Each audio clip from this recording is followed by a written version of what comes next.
Okay, so this is a topic that I've mentioned in the past. There are different names for what I'm about to show you. I kind of refer to it more in the sense that someone would in like a stage direction, like in a play script or a movie script or something like that. I tend to call it an aside.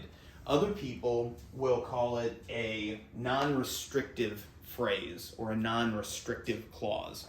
And essentially what that means is that within a sentence, sometimes the author will intentionally put a phrase or put a part of a sentence in there that is not important to the rest of the sentence making grammatical sense. So that's when, generally speaking, you can take that portion of the sentence out and it does not change the overall meaning of the sentence. So what happens to indicate that to the reader? You need to offset that particular clause or phrase with commas. All right, so for our non-restrictive phrase here, we're looking for something that we can put commas on either side of, that if we take it out of the sentence, just what's inside the commas, it won't change the meaning of it at all. So if we take a look at this, David, made a mistake. David, who loves to read history, was the first to head to the British Library. All right, so something in here is not necessary for this sentence to make sense. So if we were to look at what the main elements of this sentence are, what is the subject here? What's performing the action? Well, that's David. David is performing the action. What is David doing? He's going to the library or heading to the library. So in this sense, head just means to move in the direction of. So we have our subject, David. We have our object, the British Library. And we have our verb, to head or to move in the direction of. So if this part and this part and this part are essential to the sentence making sense, then what part of the sentence do we have that is not essential? Well, David going to the library is enhanced by the fact that he loves history. It gives us sort of a reason, but it doesn't really, we don't need that in order to understand why David is going to the library. We just know David's the first person headed to the library. Pardon my crazy dog.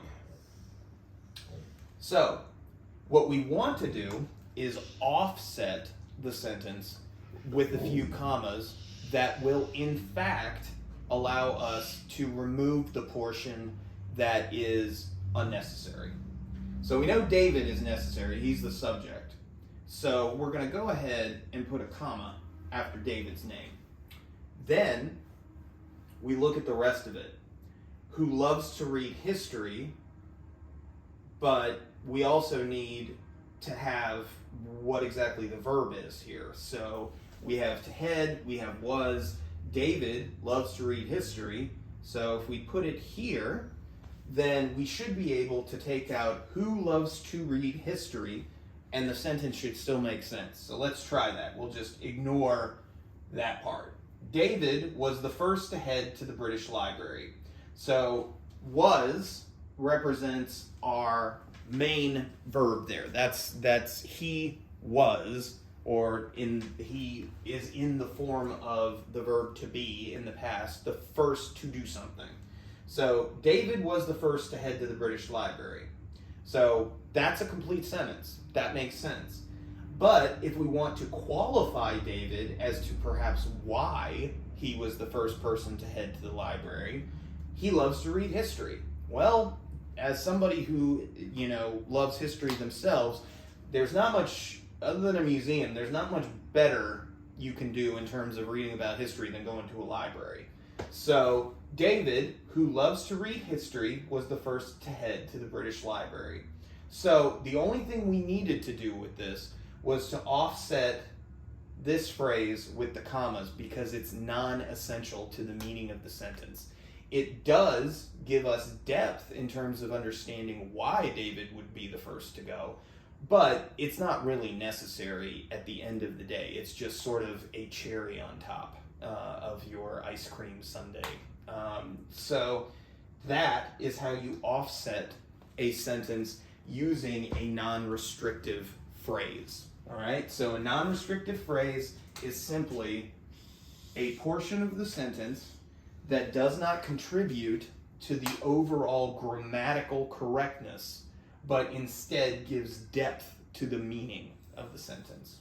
Okay? All right, I will see you in the next video.